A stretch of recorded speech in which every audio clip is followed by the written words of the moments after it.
Welcome to MHN News.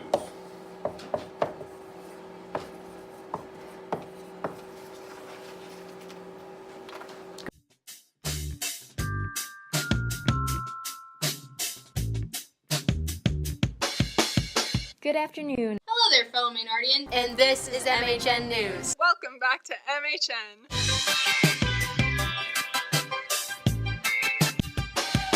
Welcome to Pam's Corner. Type City, let's go. Yeah, what it do, YouTube? Everybody, I'm your host, Caitlyn. This is Rosie Thomas. My prediction is 35. Welcome back to Fashion Mania. Reporting from the Red Sox game. And welcome to Top of the Hill. Welcome to Photo of the Week.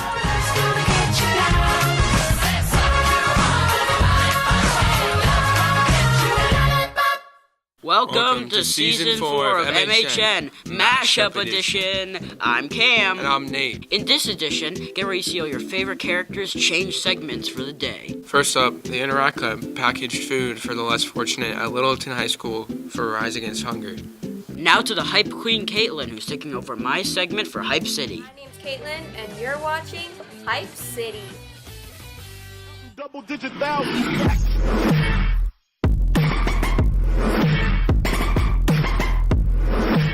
What's up, everybody? I've taken over Hype City. This is my city now. Let's go! What is going on in Hype City? Well, Captain Marvel opened with a whopping $455 million in opening weekend. Yeah! Great film. Go see it. In other news, the Jonas Brothers are getting back together, and they just released their new single, Sucker, which is a bop, so listen to it. Also, Sophie Turner is Joe Jonas's fiance. She's from Game of Thrones, and she's in the video, which takes us to the hype for Game of Thrones, which is out of control. Game of Thrones last season premieres on April 14th. I'm so excited! Yeah! Alright, potato chips, this has been Hype City. Keep it lit. Back to the studio. The week of March 25th is Foreign Language Week. On March 28th, we will have the International Dinner starting at 5 p.m. Tickets are $5. Now to Tommy with MHN Sports at the end of the basketball season and the start of spring. And welcome to MHN Sports. I'm your host, Tommy Smith, and as we always have, Timmy Lawton is on camera.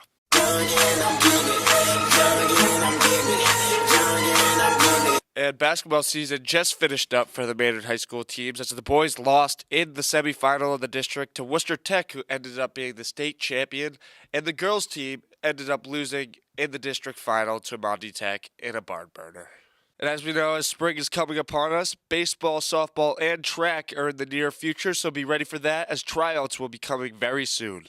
And that's all for MHS Sports this week, and now back to the studio. This year, our school performed the play Midsummer's Night Dream, and it aired on March 15th, and it was a wonderful success for Mr. Kondakis. Molly, who is usually in this seat right now, will be taking up Fright Night as the junior scream queen. She will be talking about the famous shark-eating series, Jaws. Welcome back, ghouls and gals, to Fright Night. We're gonna take a trip back to the prehistoric era. You like that? A little bit of culture for you.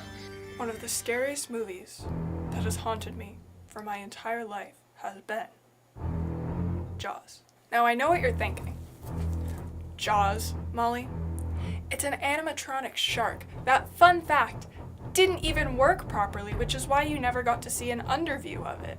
Let's be honest, as someone who doesn't really like going in the water anyway, anything that I could find at 12 years old to make me not go in the water further was a home run for me.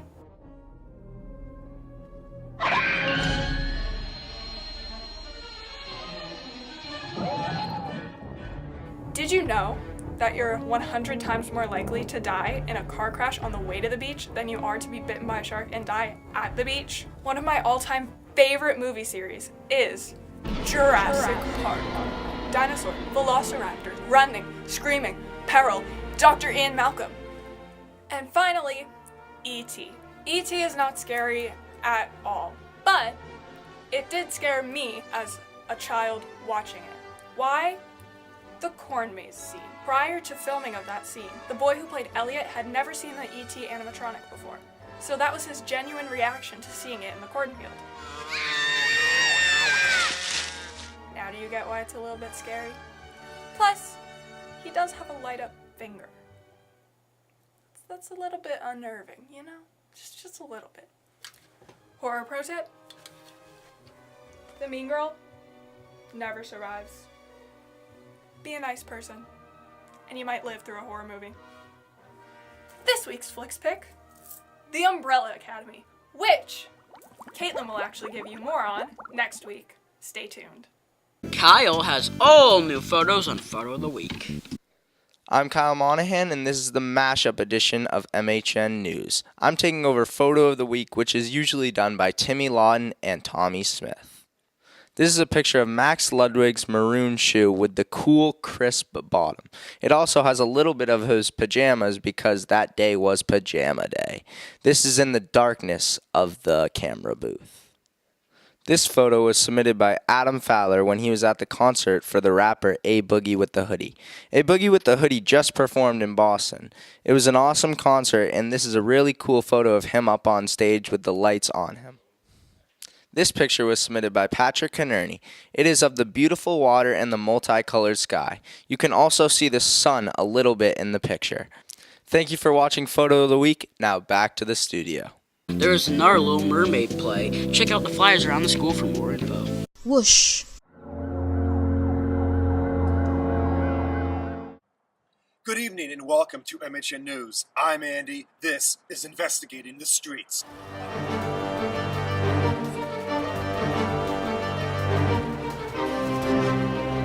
Live in Glenwood Cemetery, talking about the recent construction that has been done on Powder Mill Road. It has been going on from Waltham Street all the way down to the Elks Lodge, and it has been ongoing since October 15th of last year. Now, this has caused issues for local residents in the area. There was a gas main that was struck and exploded. This is still an ongoing construction, but it is near completion. It's been a long process as sewer pipelines have been uprooted and redone and rebuilt. But hopefully for the center and for the Maynard residents, this project will finally be complete. We are here live in the cemetery, Glenwood Cemetery. This is MHN News. Back to the studio. Whoosh. Max, taking my job, talks national sports. Hello, I'm Max Little here with your Champions League update. For those of you who don't know, the Champions League is the most important club soccer competition in Europe. The Champions League knockout stages are counted as a 2-game total, and if the score is tied at the end of regulation in the second game, the away goals tiebreaker, whichever team scores more goals at the other team's stadium, determines the winner. If the away goals tiebreaker is still tied, then overtime and a penalty shootout if needed determines who advances. Now to the scores. Ajax came back to beat Real Madrid 4-1 in the second leg after being down 2-1 in the first leg, and capped off their impressive win with this stunning free kick. And it swings. Oh, he scored! Unbelievable! Ajax are 4-1 up at Real Madrid. Manchester United came back to beat Paris Saint-Germain after being down 2-0 in the first leg, and advanced on away goals after a 3-3 aggregate score. United was awarded a late penalty after replay confirmed a handball in the penalty box and converted that penalty to advance to the quarterfinals. A VAR awarded penalty right at the end. Up steps Rashford and fires it in, and fires Manchester United surely into the last 8 of the Champions League. Porto came back to beat Roma 4-3 on aggregate after being down 2-1 at the end of the first leg. Rounding out the comeback kings was Juventus. After being down 2-0 after the first leg to Atletico Madrid, the $100 million man Cristiano Ronaldo netted a hat-trick to lead Juve to the quarterfinals, advancing 3-2 on aggregate. It's Ronaldo against Oblak. It's 3! It's the record-equaling Champions League 8 hat-trick of Cristiano Ronaldo's career! Manchester City completely obliterated Schalke 10-2 on aggregate, winning the second leg 7-0. And Barcelona beat Leon 5-1 on aggregate after drawing the first leg 0-0. Finally, for my beloved Liverpool. After drawing the first leg at home 0-0 against Bayern Munich, they traveled to Germany to face the Bavarian Giants. For the majority of the game, it was neck and neck. Liverpool took the lead through Sadio Mane's sublime chip over Bayern goalie Manuel Neuer. Oh, that gives Liverpool a huge upper hand. For once, they didn't back off the two centre-halves. He runs down the side or inside of Rafinha. The first touch is brilliant. What is Neuer doing? He shouldn't be out there. He gets caught in no man's land. What a finish, though, it is from Mane. Everything's right about it. Bayern tied it up in the 39th minute through an own goal scored by Liverpool centre-back Joel Matip. In the second half, Liverpool pulled away through a powerful header by centre-back Virgil van Dijk right into the bottom corner. They capped off the night with a great header by the man in form, Sadio Mane, on a cross from Mo Salah. Origi. Salah. He's looking for Mane! Watch the pass here from Salah. To pick out Mane, to have the brilliance with the outside of his left boot. Here's the draw for the quarterfinals. Ajax play Juve, Liverpool square off against Porto, Spurs face an uphill battle against Manchester City, and City's counterpart, Man United, play Barcelona. That's all for this Champions League update. Now back to the studio. Now on top of the hill.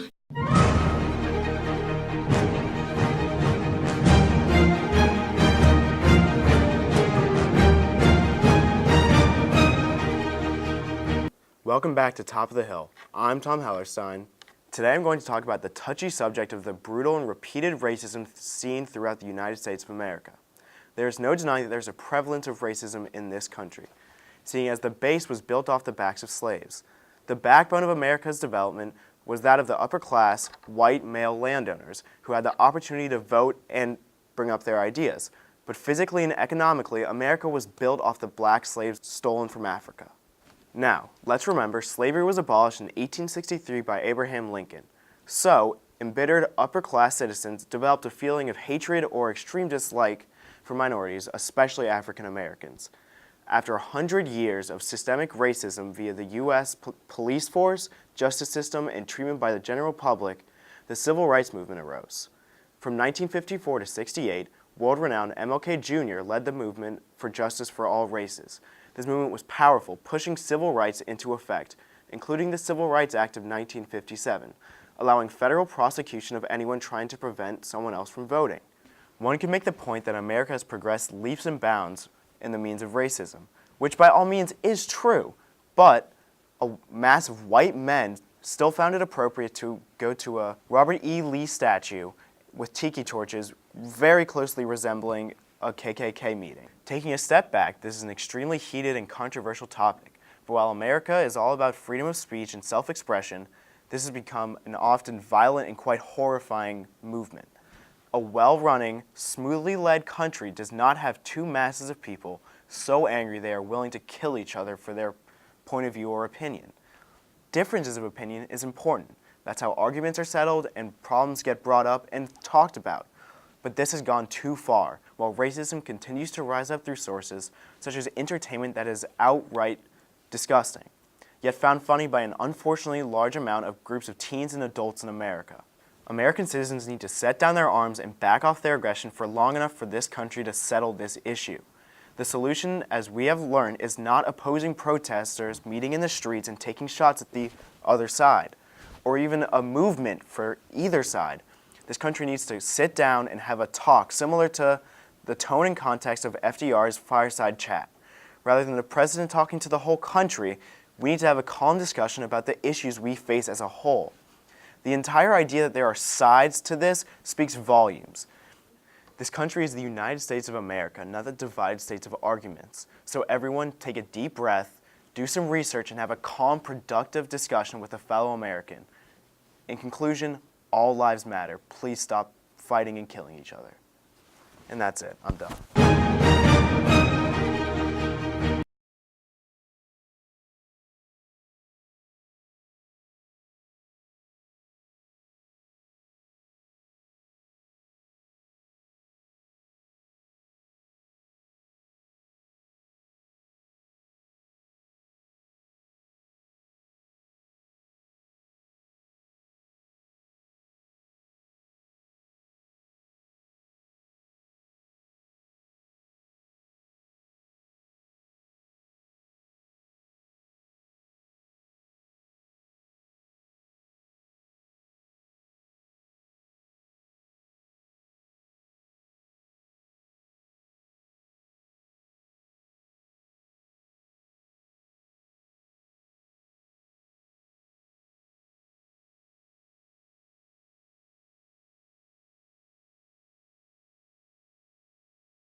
And now with Tasty Time. First up, we got these gummy things. Yeah. No clue what they are. Smells like grape. Where'd all the other ones go, Nate? I thought there was like a full bag of these. Nate, yeah, you ate them also. You know, let's just try this. Yeah, it smells like grape. These are fruit gummy slices. What's that? What is that noise? All right, what would you rate it? 3 out of 5. 4. 4? Really? Okay. Let's get to the next thing. Yeah, Peep Soy Fruit Loops. Smell it first. These taste like Fruit Loops. Fruit Loops? Let's taste marshmallow. That's not peat flavored. Getting a The little hungry Bugs here. lied to me. Fruit Loops reveal. 7 out of 10. Yeah. What? What? I thought. All right. I think that's all for. I think that's all for Tasty Time. You don't want to hear anything from him. So let's go. Yep. Thank you for watching this wacky episode of MHN. Make sure to like, comment, and subscribe. Over and out.